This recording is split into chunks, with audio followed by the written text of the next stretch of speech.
What's up, guys? Welcome back to FAMcast. This is episode 25. I'm Trevor, and I've got two of my co-hosts today. I've got Zach, Wynn, hey, and Tim today. Hello. And we're here to talk about the Game Awards. This podcast being recorded about a week away from the Game Awards, so by the time you see it, it's probably only a few days away. We just kind of want to go through the different categories and kind of talk about maybe what we find is most deserving of these individual awards, ramping up all the way to the Game of the Year award at the end here. But I always look forward to the Game Awards every year. Not only it's a good time to look back at all the cool games we've played for the past 12 months, but also we usually get some pretty cool announcements too, as far as big game reveals, world premieres, and all that. So me personally, it's kind of twofold. I'm excited to kind of recap this past year in gaming, but also see what we have coming ahead in 2018 as well. Well, not only that, but it's really nice to every once in a while I discover a game from the Game Awards. Oh, for sure. Like I'll see something in a category, and I'll be like, "Well, what game is this even?" And sometimes you'll find something delightful that way. Yeah, it's kind of nice to see. Especially if there's a game that it's up against that you liked. Mm-hmm. You're like, well, if it's saying that this game is comparable to this, or at least in the same category, I'll probably like it. Yeah, exactly. I think one memory I have of the Game Awards specifically, I was over at Terry's house. We were watching the Game Awards, and that's when they announced Metal Gear Solid 5, but they didn't announce it as Metal Gear Solid 5. It was like this whole ruse that they had going. Like it was this fake Swedish company, this whole thing, but people figured out that it was Metal Gear Solid 5, and it was amazing. So I'm hoping, I know we won't get anything on that scale this year, but I don't know, maybe we'll get some cool new IPs. I've heard rumors of like Soul Calibur 6. I've heard Jeff Keighley say that we're going to get like a really big new announcement that no one's ever seen anything on before. So Interesting. I'm always excited for new IPs. Yep. Exactly. I'm so sick of sequels right now. I agree. What about you, Tim? No, I'm the same way. I always look forward to the VGAs just because it kind of like you, I get to reflect on everything that happened in the last year, and sometimes you forget what happened in the whole year, and you're just like, oh yeah, I forgot this game came out. But Oh, yeah. I remember my favorite VGAs, I'm pretty sure it was a VGA, was when I was at my friend Molly's house, and we were sitting down, and all of a sudden out of nowhere Dark Souls 2 gets announced, and I like just flipped out, like I was just like stun locked in the face for like a long time, because I wasn't expecting that. I mean, granted, the game itself was just kind of okay, right? But at the time, it was I love the series, so it was just a fantastic announcement. Because like as they're playing this trailer for it, it's like, I know this lore. Well, I know this lore. What is this? And it gets closer. I'm like, there's no way. And it finally gets. I just freaked out. It was that was awesome. But no, I love the VGAs just because you get that type of stuff. You get the new IPs, hopefully. And you just get if that game that you really liked winds up winning something, you're just like, good, it deserved it. You have that that sense of accomplishment. I completely agree. We all worked at GameStop together when Dark Souls 2 came out. It's true. Yeah. Wow, that's crazy. Many moons ago, under a blood-red sky. All right. Okay, I'm done. Much darker times for sure. Indeed. So I think we should just kick it off. So we're gonna start from the bottom and go all the way up to Game of the Year. First category is Best Debut Indie Game, presented by Chic Hydro. Yeah, correct. Not affiliated with us. Please don't sue us. I just so you guys know, I am literally gonna vote on these as we do it too. Yeah, I'm the same way. Oh, for sure. Now, just to kind of. This is something, before we get into this category, I think, and this is just me, I always try to, I kind of get confused sometimes. I try and vote for the game I think is going to win, but then, after I realize what I'm doing, I'm like, no, I need to vote for the game that I think is deserving of winning, like the game that I feel like best represents that category. Right. Because sometimes they don't line up. Right. So I just kind of wanted to throw that out there in case you guys suffered from the same thing. But to start off with the best debut indie game, we have 5 nominees. We have Slime Rancher, Mr. Shifty, Hollow Knight, Golf Story, and Cuphead. So I know at least one of these we've all played, that being Cuphead, which I know we all loved. Right. So that's kind of what I'm leaning towards at first, but also Hollow Knight. We played a little bit of Hollow Knight on one of our streams. Yeah. Trey really got into it. I know I did too. Yeah. And then Slime Rancher is the other one I've played just a little bit, but that was really fun too. It was a cute little game. I played a lot of Slime Rancher with my son. I've played a lot of Hollow Knight, but I've beaten Cuphead. I've not played Golf Story, but I hear it's very good. Like, I have friends that have played Golf Story on their Switch. They bought it and everything, and they were telling me they were playing a golf game, and I'm like, really? And like, no, dude, you have to try it. It's amazing, and I haven't yet. But I don't know. Like, I don't know how you guys want to do this. If you want to just go in order, but my personal pick, even though I love Hollow Knight, I think Cuphead's my pick. It's just a great game, and I've not played Mr. Shifty at all. I've not even seen Mr. Shifty play. So I have no clue what that game is. So maybe I'm not doing proper justice to some things. But I'm willing to bet that even if I had played Mr. Shifty, I still would have been like, Cuphead's the better game. Well, and on that note, like, one of the things you have to remember, if Mr. Shifty never even caught your attention for you to play it, clearly it's not something you'd be interested in, right? Like, I've never heard of that game either. Heard of it. Right. So it's not so much it never caught my attention. It's that it never entered my peripheral. It right. never entered into my radar at all. Right, and it's the same here. Like, I've heard of everything else except for Mr. Shifty. I've heard of Golf Story. I didn't know it was that big, though. Like, apparently that's bigger than I thought it was. Slime Rancher was fun for what it was, right? It was definitely a cute little game. It was fun for what it was. The hard choices for me are between Hollow Knight and Cuphead. Now, I didn't play a whole lot of Hollow Knight. I did pick it up. I did play it a little bit, and I liked Hollow Knight. It was great. It was difficult. It was unique in its own way, but I would give it to Cuphead as well, just because I feel like Cuphead.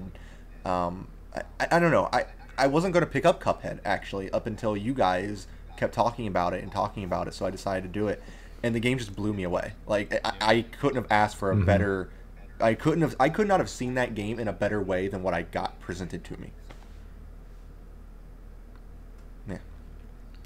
I feel like I'm just following suit here.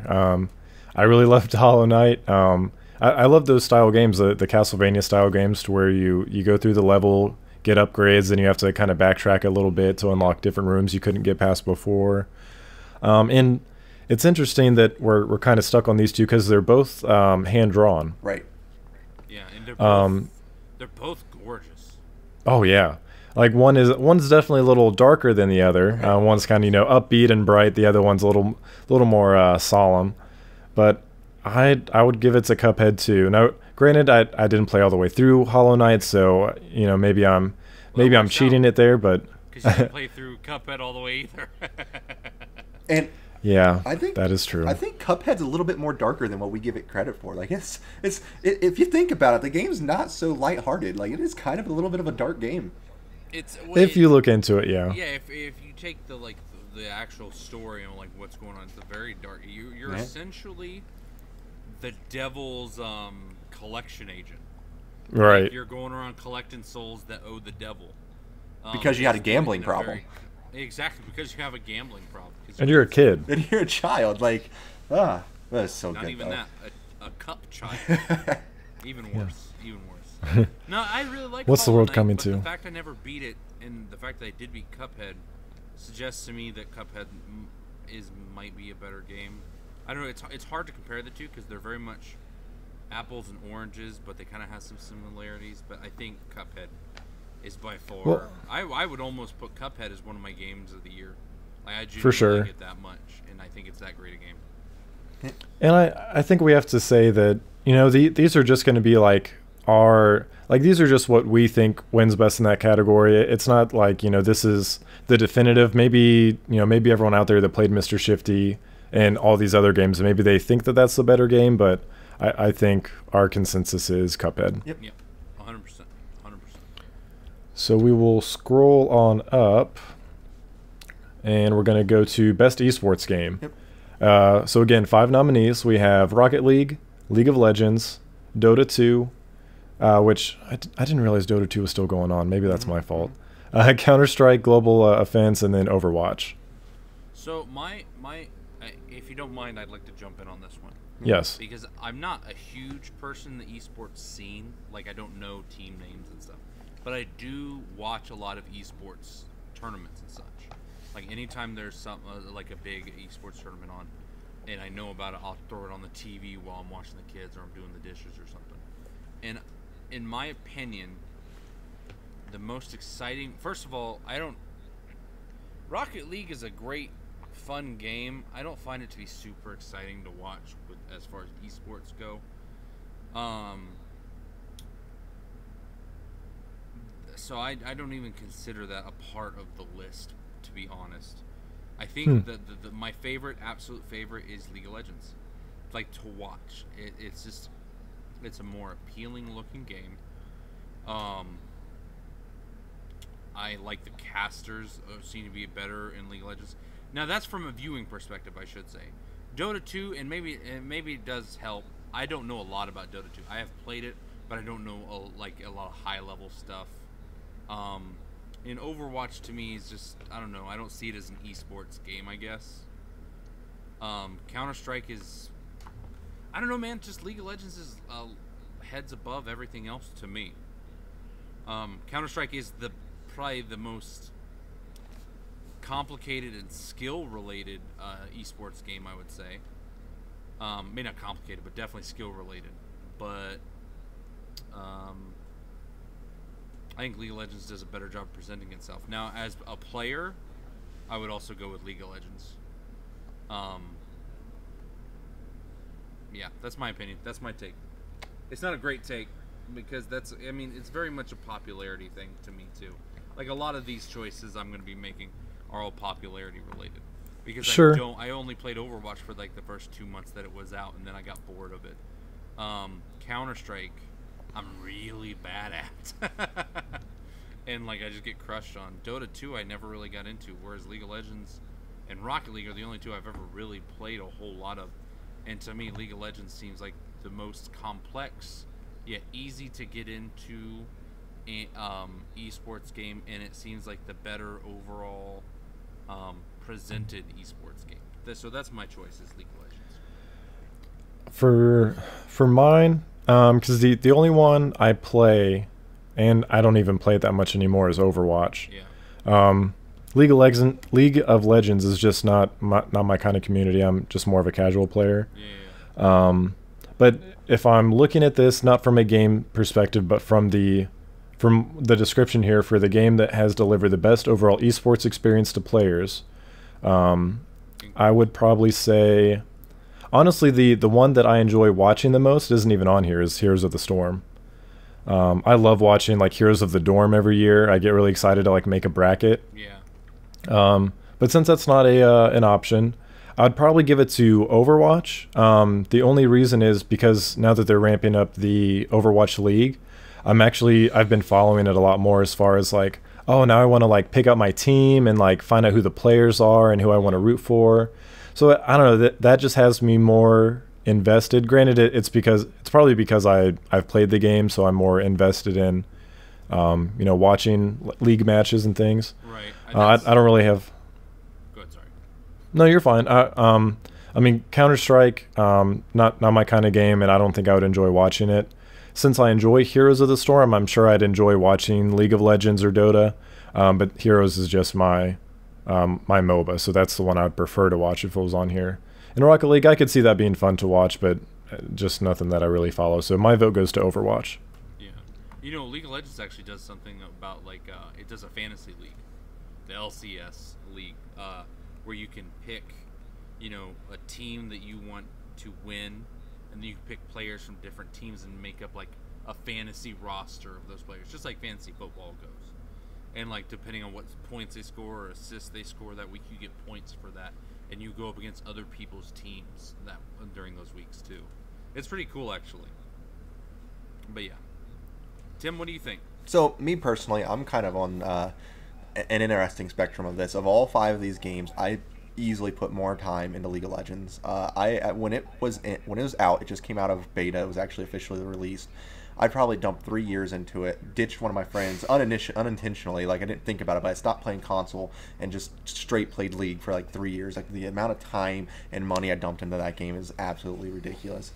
And between that and Dota 2, I think League of Legends plays the MOBA part 10 times better. Now, again, that's my opinion, but I think League of Legends plays the Dota part 10 times better. Or not Dota part, but the MOBA part. But my vote is for Rocket League. Reason being is I think the League of Legends community is completely toxic, which is one of the reasons I actually got out of playing League of Legends. It's not fun to play anymore, and I think that becomes an issue. And me personally, I think that's an issue when a game isn't fun to play because you're just getting hounded on by people as bad as you do in that game. I don't want to vote for a game that's like that in any category. But the reason I would vote Rocket League over the other ones is I didn't play a ton of Rocket League. I enjoy when I do play it for the most part. But I would assume my enthusiasm watching that game is kind of the same as people watching a football game or something, because when someone, makes a goal and it was a ridiculously stupid shot where he jumped off the roof of the thing, did a backflip, hit it over someone's head into the goal, that's a pretty crazy thing to watch for me. Like, I get kind of excited to see little shots like that when you make that shot. It's just I get a lot more hype from that game. And I know Rocket League's a little bit of a smaller game compared to like League of Legends and Dota 2, but at the same time I feel as an overall game it's pretty large. And I myself have more enjoyment watching that game than I do any other esports game in terms of what we're listed here. I would agree with you on the Heroes of the Storm thing, but since that's not an option, that would probably be what I would go with. I don't think Heroes of the Storm is an option because it doesn't have a tournament scene, really. Right, like, you're not wrong. The only tournaments it has is Heroes of the Dorm, and I guess they kind of have like it's a Blizzard backed tournament. I don't know what it's called. It just doesn't have as many tournaments. It doesn't have as big of the community. I think as far as community, I know that the league community is toxic. I'm of the opinion that most gaming communities are toxic. But I think content updates and tournaments, I think that easily goes to League of Legends. Sorry, I didn't see that little line at the top under best esports game. That's why I'm going back. Rocket League, I don't know, man. I just don't think Rocket League makes a strong case, I guess. But hey, we can differ on that. That's right, we can. Right. It's okay that you're wrong, Tim. That's right. I'm allowed to be wrong. So we had one for Overwatch, one for Rocket League, and one for League of Legends? For that toxic game, yes. Yeah. Excellent. So we are of a consensus. I'm right. Right. Glad we could get to the bottom of that there. So scrolling up, we've got Trending Gamer next. Yes. Do you guys want to talk about that one real quick? Yeah. Actually, I just want to say something on this one because Able Gamers, my good friend DJ Moonpickle, who you might have seen at LA and PAX with us, he is really, really, really good friends with the owner of Able Gamers. I'm trying to think of his name. My gosh, I forgot his name. But he's the owner of it, and he does all these really cool things. I think Able Gamers is neat because what they do is they make custom controllers and situations for handicapped people, so they can still get the full enjoyment of gaming as much as they can. And they go out of their way. They do these charity things. They make all this stuff to help people who have disabilities be able to play their games. So that I'm biased. I can't say I'm not biased towards this. I am clearly a little biased towards this. Is why I would go with Steven, is just because I know what they do and I know why they do it. And I think that is an absolutely fantastic thing, and I'd love to see Steven like keep rising from what he's doing. On top of, I really don't know the rest of the four. Like, I don't. I mean, that's a pretty good reason. Yeah, I don't know them, but in this category, I'll just make it short and sweet. My vote is going to be Steven. And I think some of these categories we're going to have that too. There's no way that we're going to play all these games and all these categories. So sometimes it's just gonna come down to, well, this is the only game I played in this category, so that's my vote. For me, I don't know. Tim's been filling us in on what Able Gamers does. So again, if I take a look at the tagline, it says, for a streamer, influencer, or media member who has made an important impact on the industry this calendar year. I'm kind of torn. Because I think Able Gamers does great things, so they've definitely made an important impact. But then I also go to Dr. Disrespect, who obviously he's like blown up this year. Like he's, he's basically one of Twitch's like biggest names right now. So I think he's made an important impact in a different kind of way, just showing like a different way to stream. Maybe this will kind of be a rise of like more character streamers, or people that, you know, do something that's a little bit different instead of just jumping on as your normal personality and streaming. So I think he's mixed things up and done something different. Not that people haven't done character streamers before, but I think he's really the one that's taken off with it. But I would probably say Steven is going to be my vote, just because I think that's, you know, for me, that's the most important impact you can make, is allowing more people into the gaming community that maybe didn't have a chance before. Well, then I guess it's my choice, which I'm going to be the bad guy. I know who everyone here is. I know what Able Gamers is. I don't know who Steven Spawn is, who's the name under that. And I've seen Andrea, I don't know how to say her name, Renee, I assume, from What's Good Games. I've seen that. I've seen her before. I've never really watched her. But the other three I do know. And I think under the category it says for a streamer, influencer, or media member who has made an important impact. You already read that.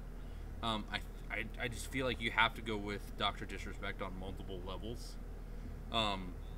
He's just huge. Like, the fact that Tim doesn't know who Dr. Disrespect is kind of like a big deal, in my opinion. But not that that's a diss against you, Tim. Wow. Not like it's a big any deal. chance Like, you get, Tim's right? Out of the fan. Tim's out of the fam.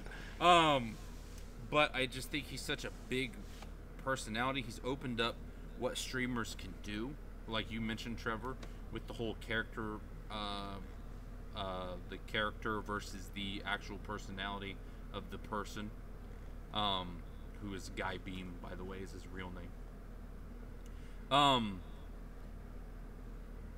And I don't know, like a Shroud. I like Shroud. Shroud's a great streamer, but Shroud got super like Shroud's always been kind of popular, but he got more popular because he started playing with Dr. Disrespect, and I think a lot of his popularity is owed to Dr. Disrespect, to be honest. Not owed per se. I shouldn't say owed, because Shroud's a great gamer and he has a good personality too.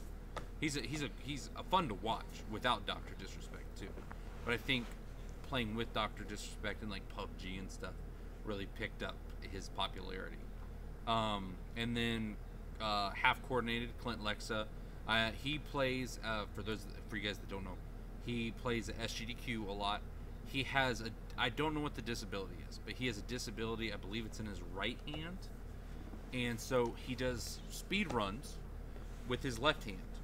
And he usually does one at either SGDQ or AGDQ, which is Super Games or Summer Games Done Quick and Awesome Games Done Quickly, which is a big charity stream of just like a week-long charity stream of speedrunners, and they raise money for different causes.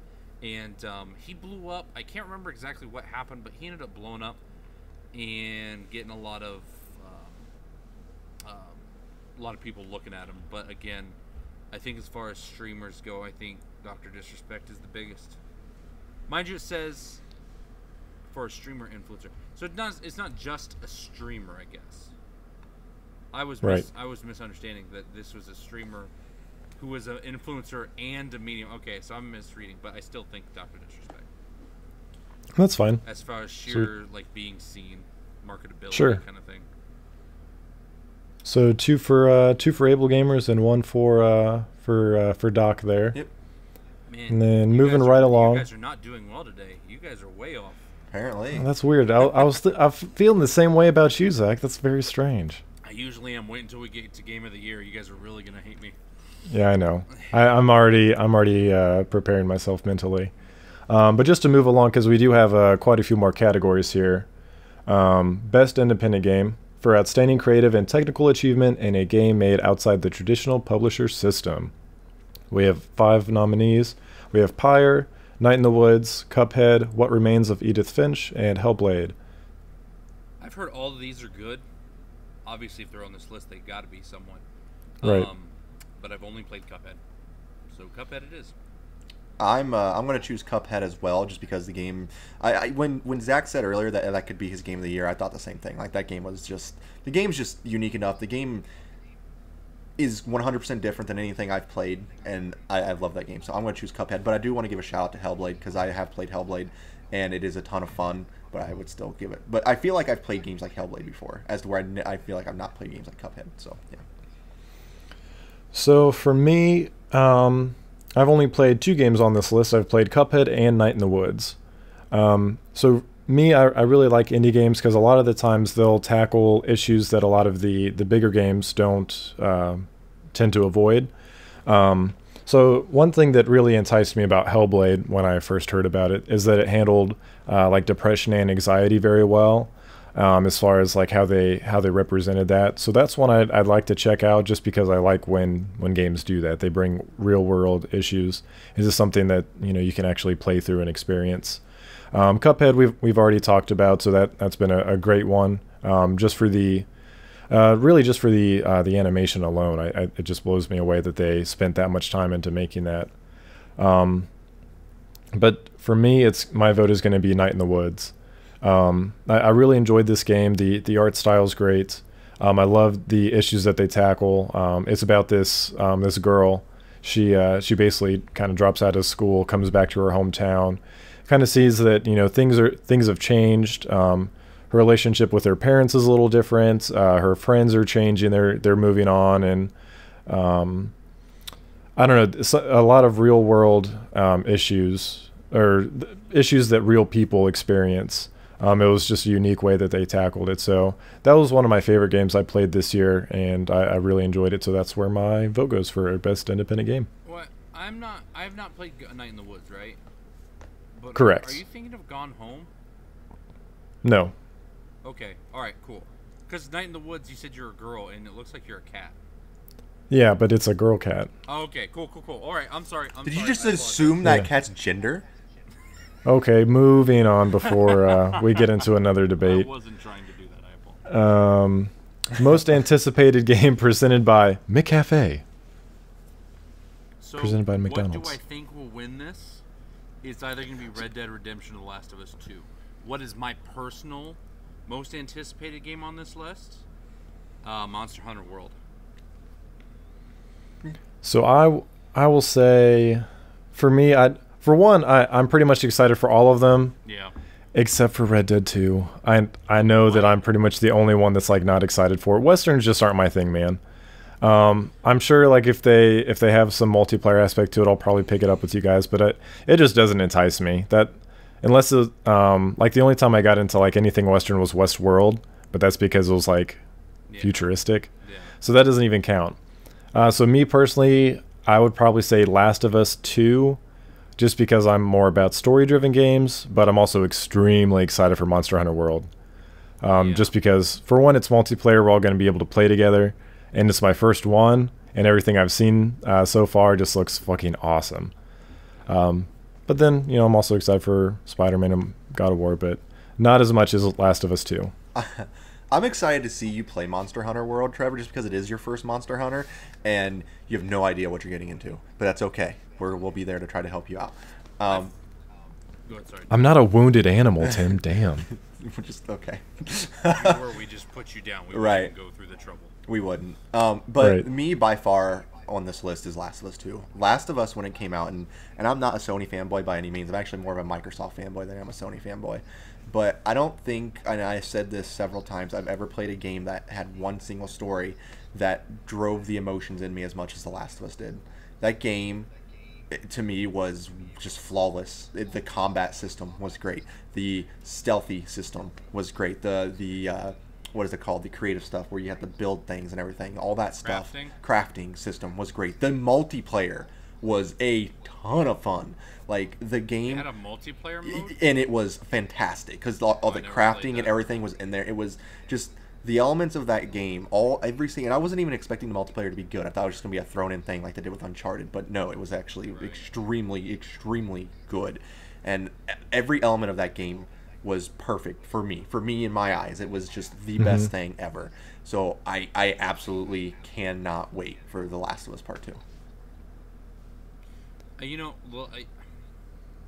I hope The Last of Us Part 2 lives up to The Last of Us 1, because the first Last of Us, I cried, man. I cried like 3 or 4 different times in that game because it's got some really heavy fucking moments.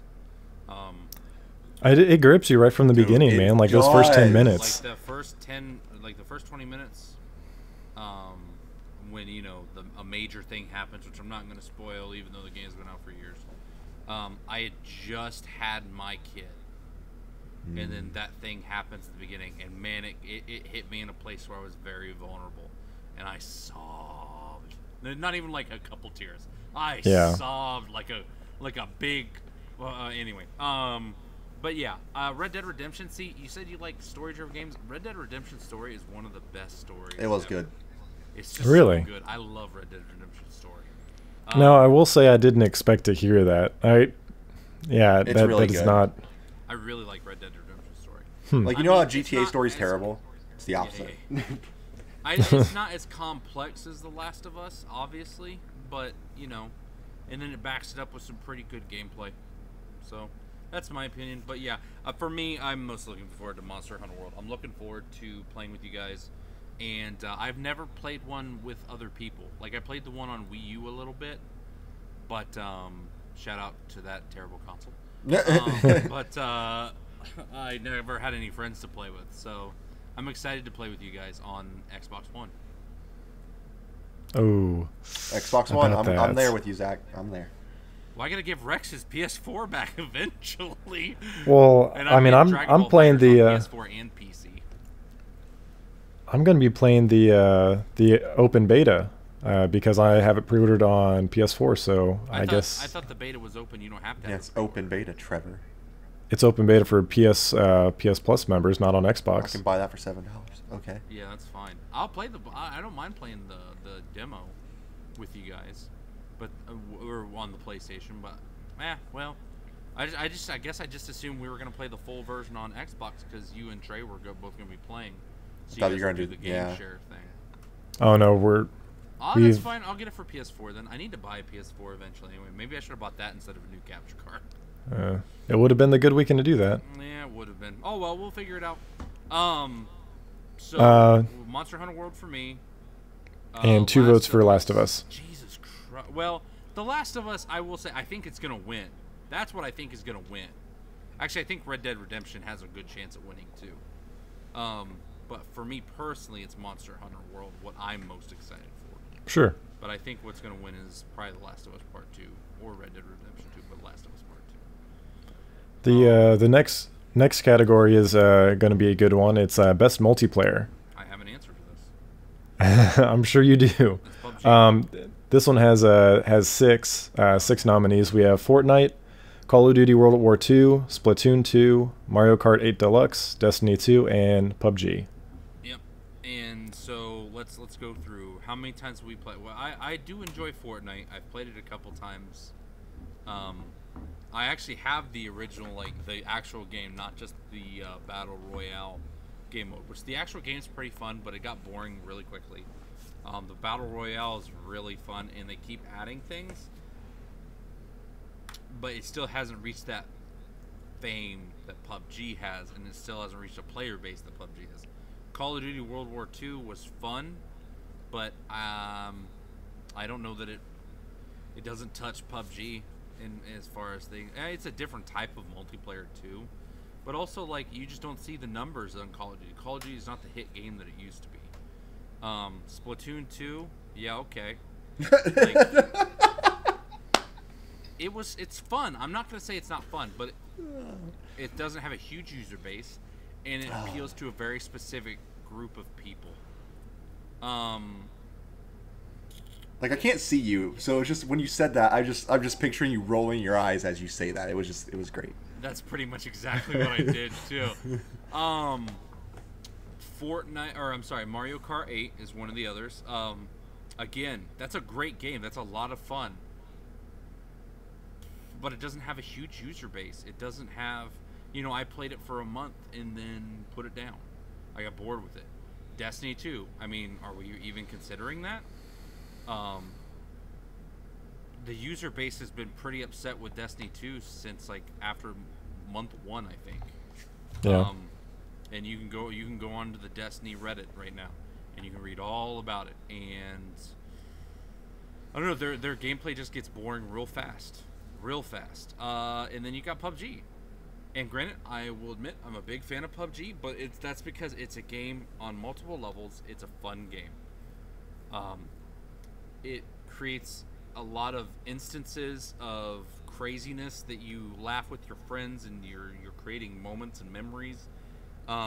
It's fun from the standpoint of, I mean, it really took the battle royale game genre, I guess you could call it, and made it into a mainstay thing. It has, I don't know how many millions of players, but it's through the freaking roof. I mean, half of what made Dr. Disrespect was already getting popular, but he blew through the roof with PUBG. Not that has anything to do with the actual game. There's another point I was trying to make. The one thing I don't like about it is the fact that it's still in early access. So it's not even a complete game. Right. And so it bothers me that it's on this list, and it bothers me, and we're going to talk about it here in a bit anyway, that it's on the Game of the Year list, because it's not even a complete full release game, and we're already considering it for things. But ultimately, I think what we're looking at here, it's the best multiplayer game. Although design-wise, I think it needs a lot of work, and it's not the best design-wise. It's probably last design-wise on all these games. Actually, Mario Kart 8 is probably last in design.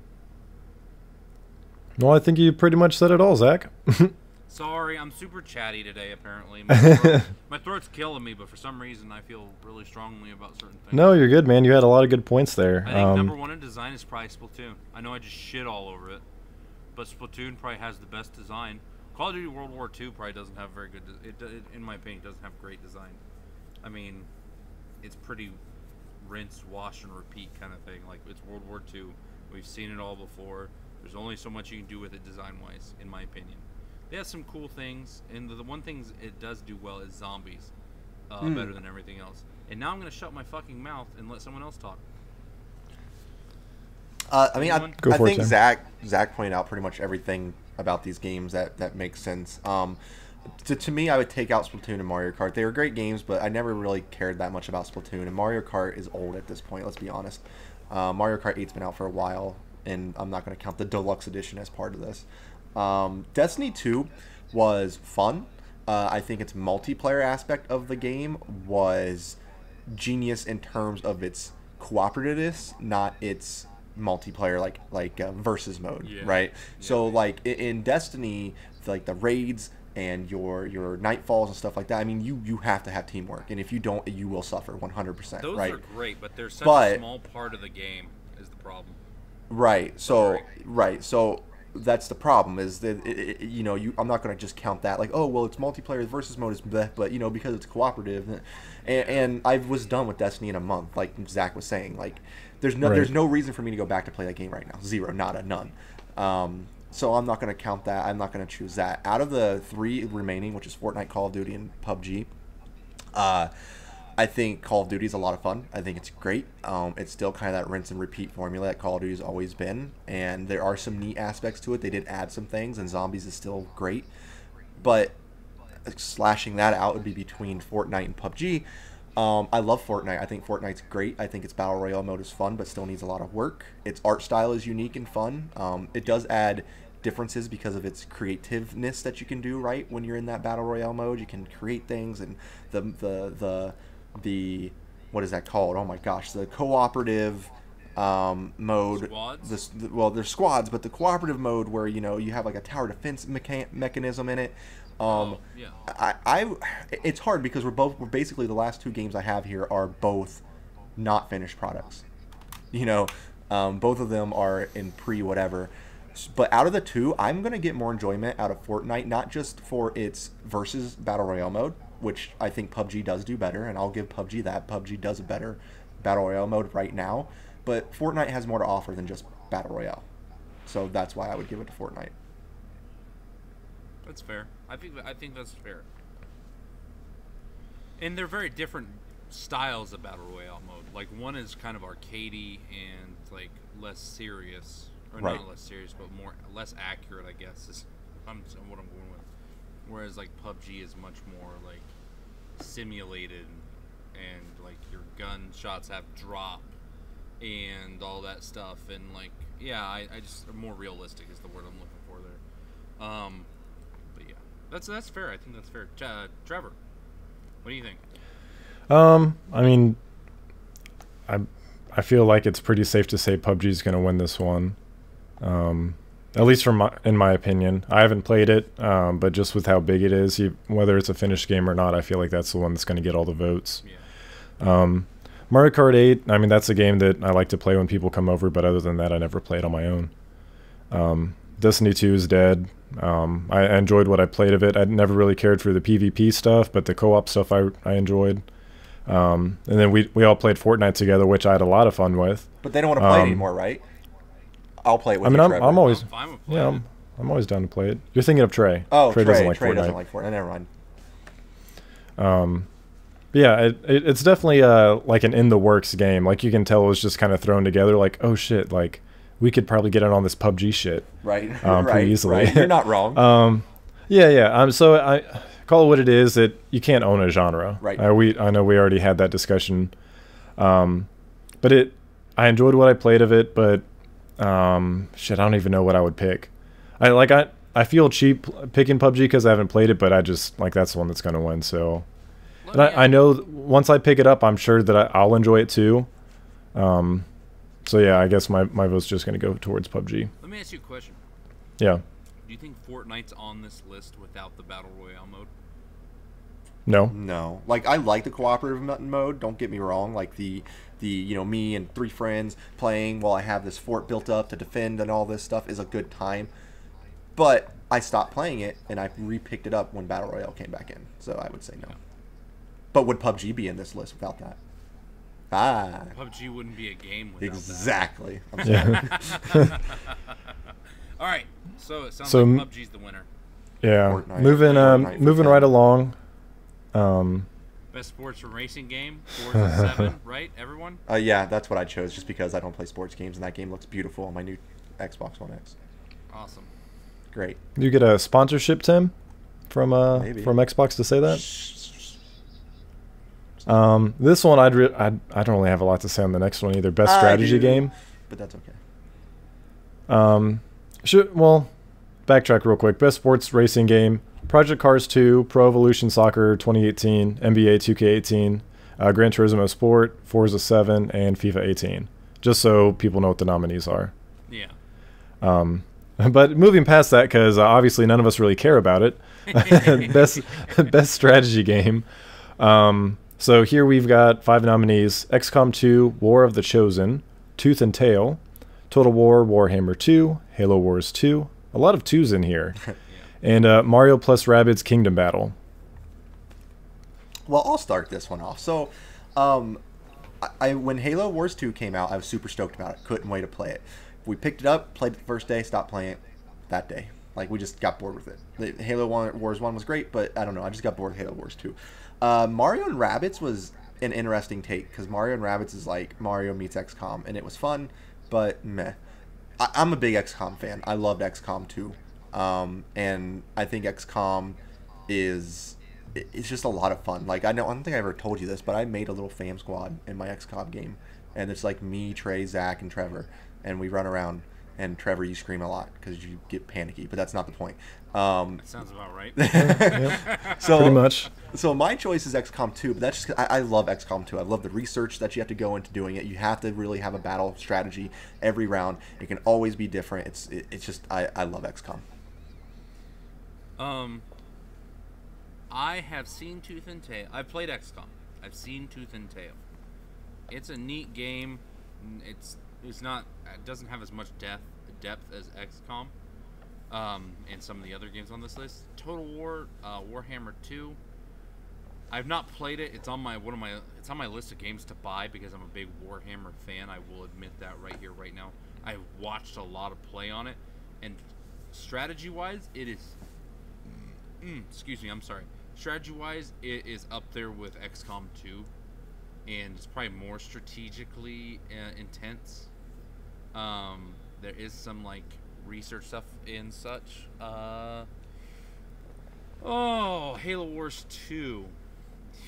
Yeah, okay. There it is again. Like, I liked it. I actually did play it. And I liked it, but I just couldn't get into it, you know? Not the way I get into XCOM. Mario plus Rabbids Kingdom Battle.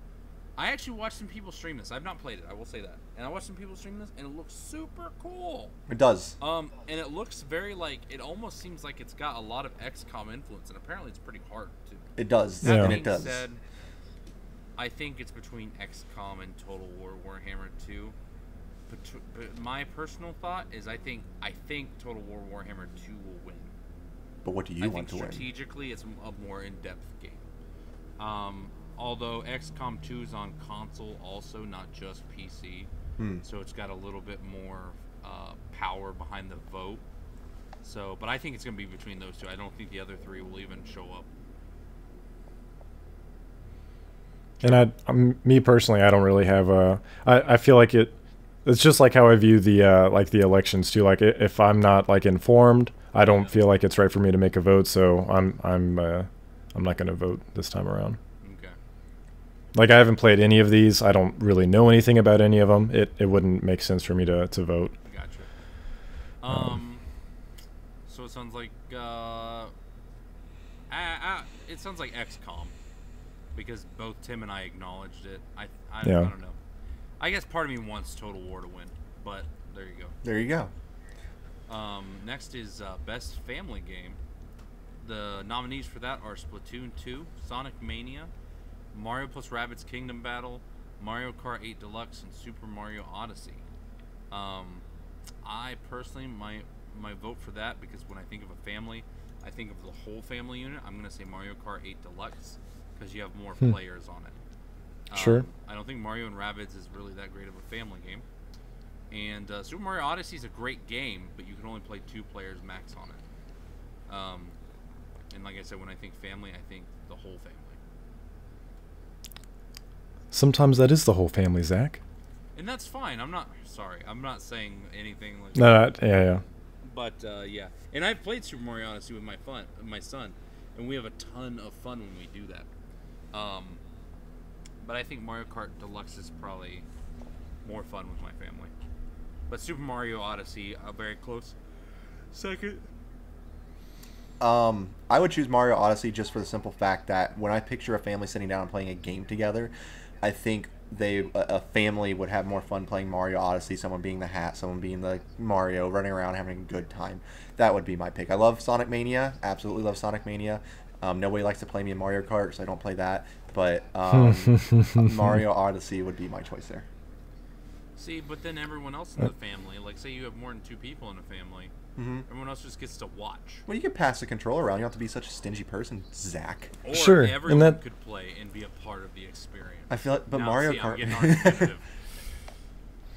My vote's going to be for Mario Odyssey as well, because I feel that some family members, maybe they don't want to play, but they still enjoy watching. I remember sometimes, like my sister, she didn't want to play the game; she just wanted to watch me play. So I think I don't think family play means that everyone has to get involved. I think it definitely can mean that. But being involved doesn't even have to mean playing the game either. It can be like, oh, like go over there. I saw a hidden moon or something.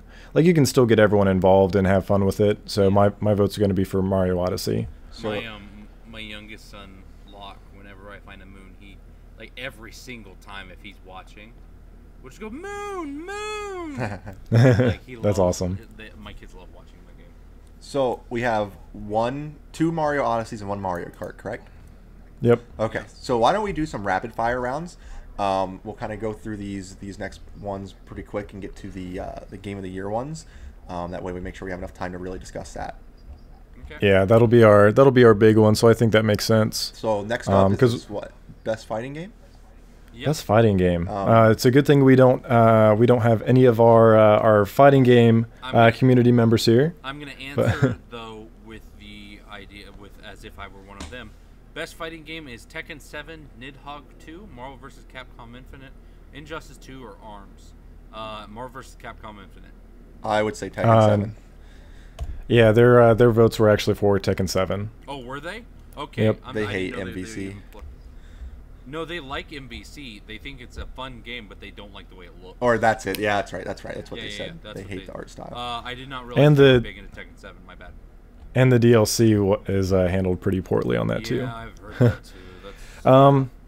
So I'm going to be the outlier, just because out of all these games, I've only played Injustice and the demo of ARMS. But I really liked Injustice. I think they not only obviously I'm a DC fan, so I love the characters already, but the customization that you could really make each fighter your own was pretty cool neat. too. I agree with that. I do like for my choice, it would be Injustice. I'm with you. Yep. But for the fighting community's choice, I'm sure it's Tekken. But I agree. For sure. Injustice was by far my favorite out of that list. Yeah, I agree. Next up is best role play. I'm sorry, did you Oh yeah, best role playing game. Yep. Best role playing game. First, we have South Park: The Fractured But Whole, Final Fantasy 15, Divinity: Original Sin 2, Nier Automata, and Persona 5. Trevor. So I'm gonna split this into two again. What do I think is gonna win? Persona 5. Yep. And what's the one game that I played on this list? Final Fantasy 15. Okay.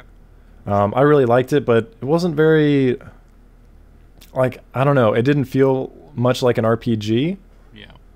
I don't know. It was definitely, like, when I think of RPG, I think of like stats are the first thing that come to mind. Mm-hmm. Stats and maybe building relationships with the characters or something like that, which it definitely had a lot of that.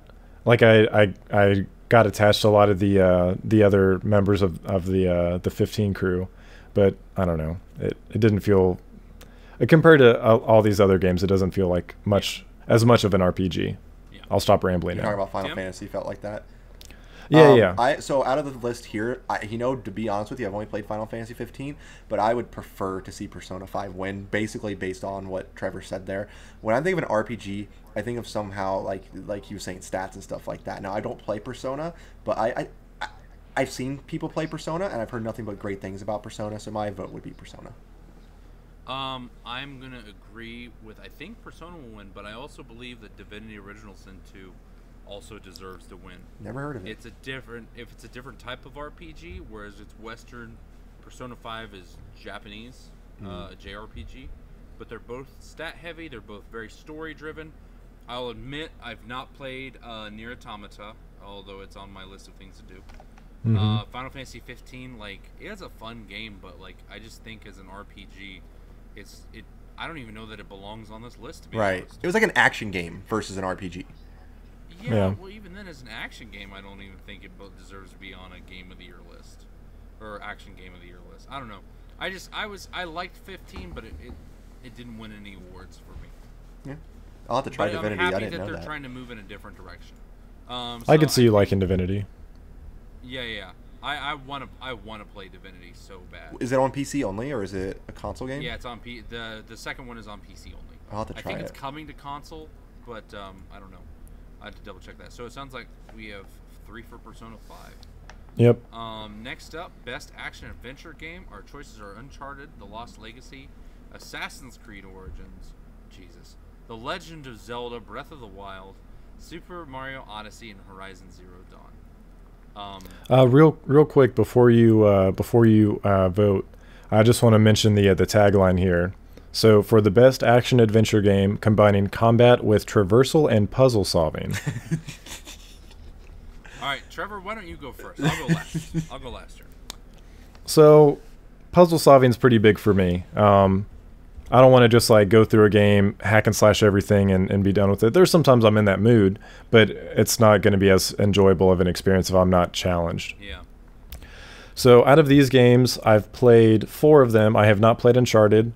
I haven't played all the way through Horizon or Assassin's Creed yet.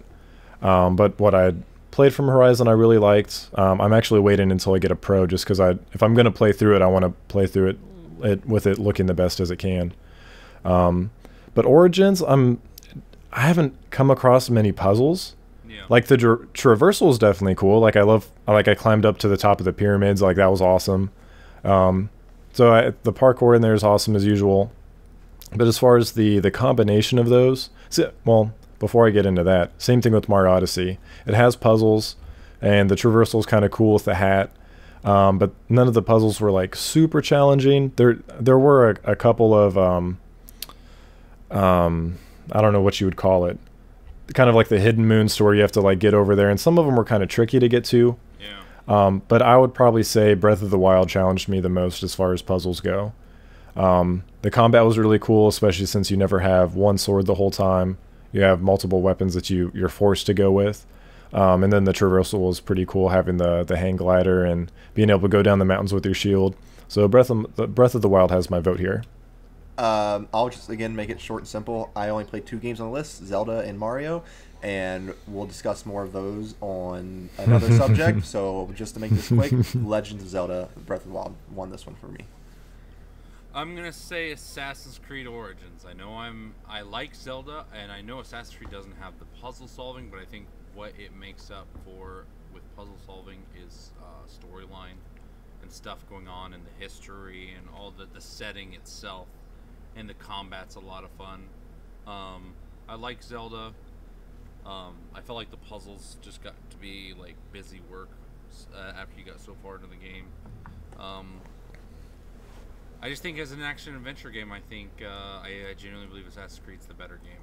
Now Zelda's good too. I'm not see. You're fine. We can get into it. Yep. Yep. Because we got to start going through these. No, you're fine. So 1 for Assassin's Creed, 2 for Zelda. Next is Best Action Game: Prey, Nioh, Destiny 2, Cuphead, and Wolfenstein 2. Actually, for this one, I'm gonna say. Tim, why don't you go first? I'm going to choose Nioh on this one. Nioh is a Dark Souls-esque, Souls game-esque type game, but you're a samurai. Very, very fun game. It was just out of this list when I think action. I mean, I love Cuphead. I do. I absolutely love Cuphead. I like Destiny, but again, that game bored me. I'm going to just vote. My vote went to Nioh because I thought it was, out of the list that we have here, probably the most fun that I had, other than Cuphead, but other reasons for that. The 2 games I've played on this list are Destiny 2 and Cuphead. I've not played Nioh yet. It's on my list, and so is Prey, and so is Wolfenstein. Like, I want to play everything on this list. So I'm going to say Cuphead, although I think Wolfenstein or Nioh will be the games that, when I do play them, will stand out on this list. But I'm going to say Cuphead. Sure. I'll say Cuphead as well. For the best game in the action genre focused on combat. So when I think about the combat in Cuphead versus the combat in Destiny, the combat in Cuphead had me more like on edge, like had me more focused. It was definitely a lot more intense, whereas Destiny, it was pretty casual. I don't know, like it was just kind of, I don't know. It just didn't excite me the way Cuphead did. So my vote goes to Cuphead. Right. All right. So then next is the best VR AR game. Our votes are Super Hot, VR Star Trek Bridge Crew, Lone Echo Echo Arena, Farpoint, or Resident Evil 7 Biohazard. Resident Evil 7 for me. Well, for me, believe it or not, for VR, it's going to be Super Hot. Super Hot VR was a ton of fun. I can't even tell you how much fun that game was. I literally played it through the whole entire game in one setting because I could not stop. It was just, that to me is one of the perfect show someone how awesome VR can be games. Resident Evil 7 is great, and I have played a little bit of it in VR, and it is a lot of fun, but Resident Evil 7 is a great game by itself. Super Hot was fun by itself, but VR intensified that game 100%, and it was so much fun. I agree with Tim. Super Hot VR definitely takes it for me. Like, even on the non-VR version, I know this is specifically for VR, but it's almost like this game was meant to be played in VR. Yeah. It's just awesome. Like Tim said, it's a great way to kind of get into the virtual reality for someone that hasn't done it before. Fair enough. Next is best handheld game: Poochie and Yoshi's Woolly World, Monster Hunter Stories, Metroid: Samus Returns, Ever Oasis, or Fire Emblem Echoes: Shadow of Valentia. I've not played any of those, so I'm gonna pass. I'm gonna pass. I never played them. Metroid: Samus Returns. It's the only one I played, but it was really good. There you go. Let's skip the best mobile game. Is that okay? Yeah. Yep. That's fine. Best ongoing game: Warframe, Rainbow Six Siege, Overwatch, Grand Theft Auto Online, Destiny 2, PlayerUnknown's Battleground. I've played some of the games on this, and I'm gonna say PUBG. I gave it to Rainbow Six, actually. I'm surprised Rainbow Six is still alive and kicking, and it is strong, too. And I love that game style, so I gave it to Rainbow Six. I've heard it's boring compared to, like, to some other games. But You're boring! Sorry. Mine goes to Overwatch. All right. Well, there you go. There we go. Games for Impact. Please Knock on My Door, Night in the Woods, Life is Strange Before the Storm, Bury Me My Love, I don't even know what that is. What Remains of Edith Finch, or Hellblade, Sinua's, I don't know how to say her name, sorry, Sacrifice. I've not played any of these, so I'm stepping out on this one. I chose Hellblade just because I have played Hellblade out of the list here, and Hellblade is a fantastic game, and it looks gorgeous too. But yeah, that's what I chose, Hellblade. To share a little bit of insight, I know we're kind of rushing along, but Bury Me My Love, it's actually about a couple that is escaping from Syria. So I believe it's the mother or the wife. She actually escapes to France, I believe it is, and the husband is actually left behind in Syria. So you actually go between like text message interactions between the two. It's supposed to be pretty emotional, and obviously very real in what's going on in today's world. Life is Strange. I haven't played the sequel, but the first one was really good. And then Please Knock on My Door, I watched the trailer for that too. It seems to deal with depression again. It's this guy that seems to like stay in his room a lot, and you have to handle things like I forget what it was. Like he would like take a shower and he'd gain points for something, but then like in the little thumbnail you see, he's like looking outside his window and like seeing those people interact. So I don't know. It's just like this guy that seems to like be depressed and stay inside. So I'm sure that is relatable to some people, but my vote goes to Night in the Woods for the same reasons I mentioned it before. All right, let's skip best performance. Are you guys cool with that? Yeah. Ashley Birch. Okay, Ashley Birch. What did she have? She was Horizon Zero Dawn. Okay. She's Aloy. Okay. Best audio design. Destiny 2, Hellblade, Resident Evil 7, The Legend of Zelda Breath of the Wild, or Super Mario Odyssey. My choice is going to be Resident Evil 7 because I think for horror games, audio design is a huge part of that. So, I would agree with Zach. The only reason I'm actually going to choose Hellblade over Resident Evil 7 is when you have a headset on for that game, and you can hear these like whisper things happen. Like it's that game with a headset is ridiculous. Absolutely ridiculous. That's awesome. So that sounds pretty cool, actually. That does sound really cool. That makes me want to play it, actually. Yeah, it's crazy. But you have to wear a headset, wear a good headset, and you'll see what I'm talking about. It's spooky. For sure. My vote's just going to go for Resident Evil 7 for the same reasons Zach said. It just the horror elements or the audio elements that go into a horror game make a huge difference. So that made the biggest impact for me. Next is the best score in music. Destiny 2, Cuphead, Nier Automata, Breath of the Wild, Super Mario Odyssey, or Persona 5. My vote is for Persona 5, and so is both of your votes. I'm choosing Cuphead. So are both of your votes.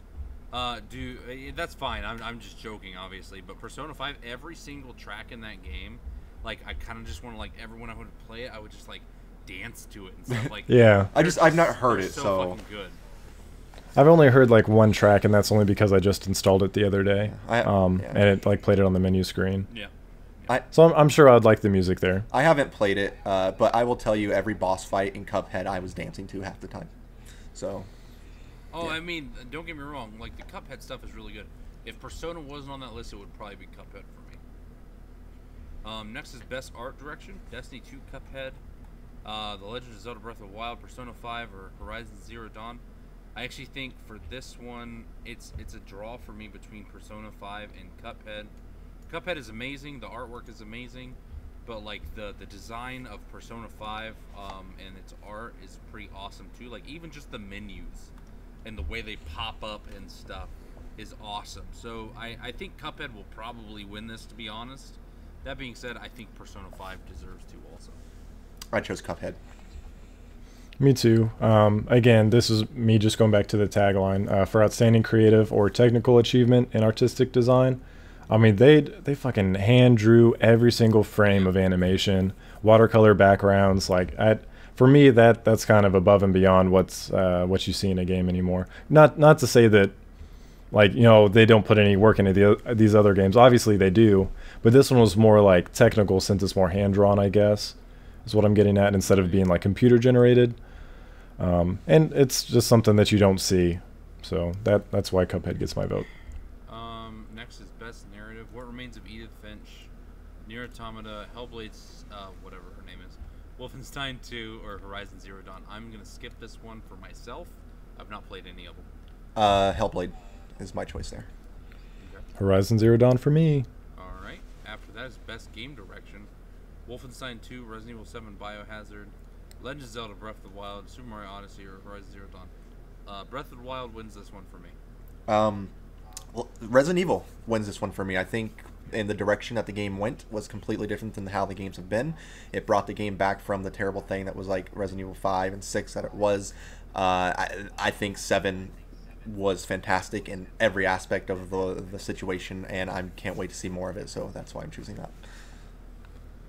My vote goes to Breath of the Wild, kind of for the same reason that Tim picked Resident Evil 7. Yeah.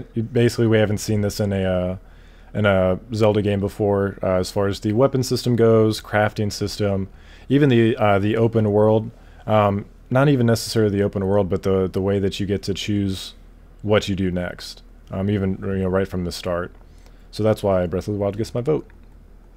All right, here we go. A brawl is surely brewing. So next is Game of the Year. Woo. Recognizing a game that delivers the absolute best experience across all creative and technical fields. Your choices are Legend of Zelda: Breath of the Wild, Super Mario Odyssey, PlayerUnknown's Battleground, Persona 5, and Horizon Zero Dawn. So, let's just get this out of the way, man. You guys both feel like Breath of the Wild should be the choice, right? Yes, that's me. Yes. Yep, that is my vote. Well, I think Resident Evil 7 should be the choice, but out of the list we have here, yes, I believe Legend of Zelda should be the choice. That's horrible. Okay, so moving on. I am torn on this list. Originally, I said Super Mario Odyssey when we first talked about this in our own private talking. But I have taken that from my list because Super Mario Odyssey is a lot of fun. It's a great game. But Breath of the Wild, between those two, I think Breath of the Wild may be the better game. It changed its formula quite a bit, and I feel that it actually propelled the Switch into success. Yeah. I think without Breath of the Wild, you have a poor console launch, and so it carried an entire console, therefore company, on its shoulders. Yeah, I can agree with that. I think where Breath of the Wild falters is its story. Like, it does have a lot of puzzle. Yeah. It does have a lot of exploration stuff. And there is a story there. Like, you meet the 4 Guardians, or whatever they were called. It's been almost a year. I can't remember. And, Champions. Champions, thank you. You're hunting down Ganon, and you get to choose whether you go to the castle or you go to the Guardians to make it easier. Anyway, long story short, and you can find the story there with like there are hidden things you can take pictures of with your what's your thing called? Your Sheikah slate? Is that it? Yeah. Yeah. That you can take, and it unlocks more of the story. But it's not prevalent, and I don't like. You need to have a story that is both that's prevalent and underlying. I feel like, if you want to do something like that, if you're gonna hide story elements, that's great. But have stuff that's obvious too, and that completes the story. And I don't know. I felt like that was weak. Gameplay wise, it's a breath of fresh air. The inventory is well, it's okay as a breath. I mean, it's still hack and slashy and stuff, but the whole inventory management, the item management, with the whole switching out weapons and stuff. But it also feels weird because it's not. I don't know. It just feels different. It just feels too different from Zelda for me sometimes. So you prefer them to keep the same formula in every game ever? Yeah. PlayerUnknown's Battleground, it says right here, best experience across all creative, and I will give you that. I've had a great experience playing that game with my friends and creating memories, as I've already talked about, and technical fields. The game is a shit show as far as optimization goes, and I don't have the best computer in the world, but I also don't have the worst. Like, I have a pretty good computer that can play most games at pretty high settings, and PlayerUnknown's Battleground just can't do it. And you're at a disadvantage if you don't have that computer. Yeah. Oh, if you use the settings on high, like you put yourself at a disadvantage. Right, and that's bad. To some degree. Anyway, Horizon Zero Dawn I've not played. It looks really cool. I'm sure it's a great game. So there you go. I hear the story's great. I feel bad that it's taken me almost a year that I still haven't played it, but like I said, I don't want to play through a game if there's a better way to experience it, so I'm waiting until I get my Pro. And I get that. I only just recently got a PS4. That's the reason I haven't played it, but it is on my list of games to play. So therefore, we come down to Persona 5. Persona 5 is my game of the year. I've not even beaten the goddamn game. I'm not even like halfway into the game. I'm like 25% of the game, maybe. Okay. And all of us already, like, stories. See, I don't know.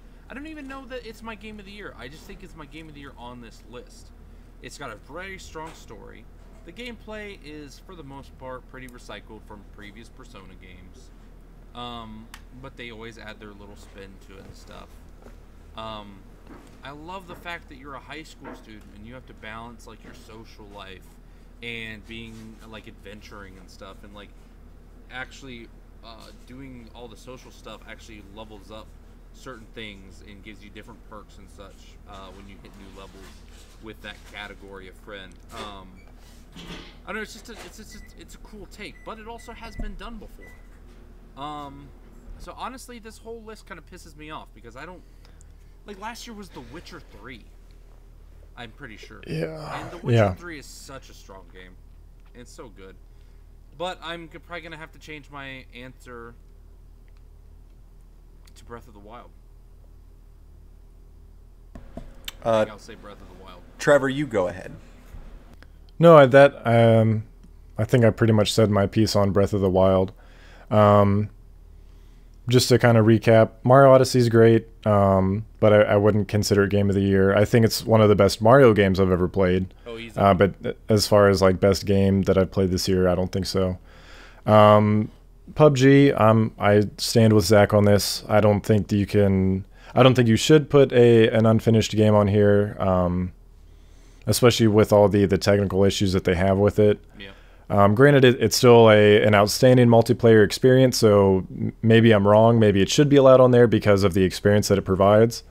Yeah, I don't know. It kind of goes into what rules do you have to follow for a game to qualify for Game of the Year, and maybe that's all it is. Maybe it's just that it delivers the best experience in all categories, and maybe that is PUBG. But for me, it's not. Persona 5, I'd want to play it. I just picked it up on Black Friday, but I can't speak to it. And Horizon Zero Dawn, from what I played, I loved it. I can tell that there's a great story behind it and really fun combat mechanics. But again, I can't speak to it since I haven't played through it all the way.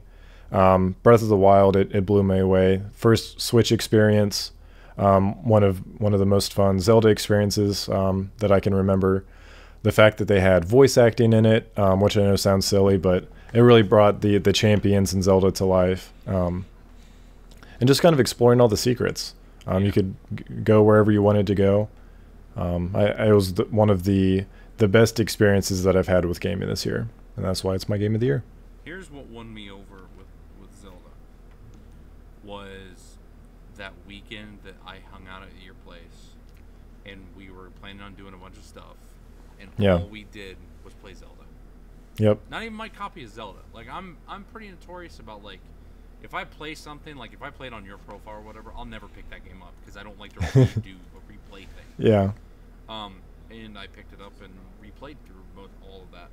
And so I think that's what tipped it for me, in the fact that it carried a whole console's launch. Like, no one built a PC to play PlayerUnknown's. No one, right. Maybe some people did, but not the numbers that you would hear about people standing in line. Bought a PS4 to play Persona 5 or Horizon Zero Dawn.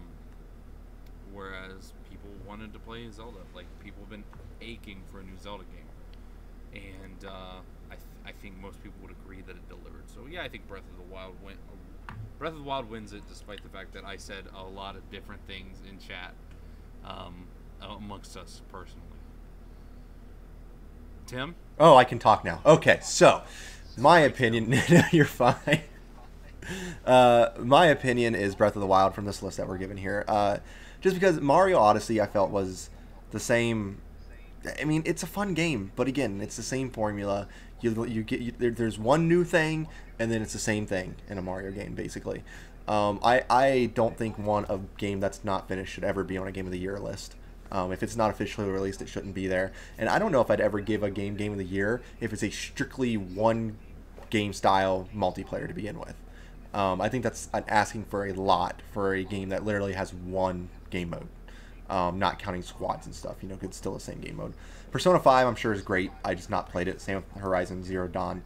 I love Zelda. I thought it was a great game, especially to pick up with the Switch. It did take the old Zelda formula and add in a ton of new elements to it, which it broadened the thing. When you could pick up random weapons and stuff like that around the world, and this stuff just blew me away. Cooking, all that stuff. There's just a lot of elements on top of how many little dungeons and that stuff, that there's lots that you could do. The story was there, like you said, Zach, a little lackluster in terms of, like, it's not in your face, this is what's going on. But it was fun. I enjoyed it. Out of the list we have here, that is definitely the Game of the Year for me. Yeah. So there you and go. Those are the Game Awards. So we'll match that up with what actually happens on December 7th. Make sure you tune in and watch yourself. The voting is still open if you got, well, it might still be open by the time you see this. Who knows? I can't predict the future, but we'll see. Maybe some of our choices will be up there with the winners. But regardless of whether our choices win or not, I'm excited to see the new game announcements. So, like I kind of mentioned earlier, I've heard the rumblings of Soul Calibur 6 and then a brand new IP that supposedly blew Jeff Keighley away. And from the bottom of my heart, please give me another Death Stranding trailer. That's all I really want out of the Game Awards. Just show me some gameplay, show me something more.